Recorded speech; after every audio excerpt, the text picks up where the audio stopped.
Welcome to Burlap Teachers. Enjoy the video. You start by powering up and connecting the Panda Gamepad Pro, plug the USB-C cable, or pair via Bluetooth.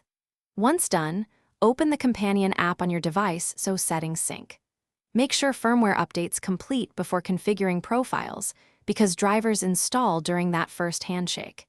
If using Android, enable USB debugging and grant permissions when prompted so input mapping works. These initial steps establish the communication channel between your device and the controller, which prevents input lags later.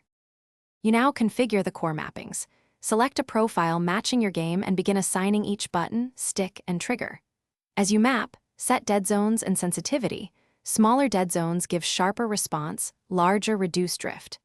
Use the app's on-screen diagnostics to watch inputs in real time and create macros only when you need repeated complex inputs. Once mappings feel right, save the profile and label it clearly. That way you can switch quickly between titles without reconfiguring every time.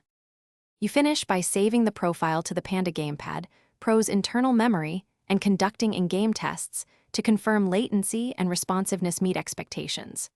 Make small adjustments to gyro or stick sensitivity as needed, and recalibrate sensors if motion feels off.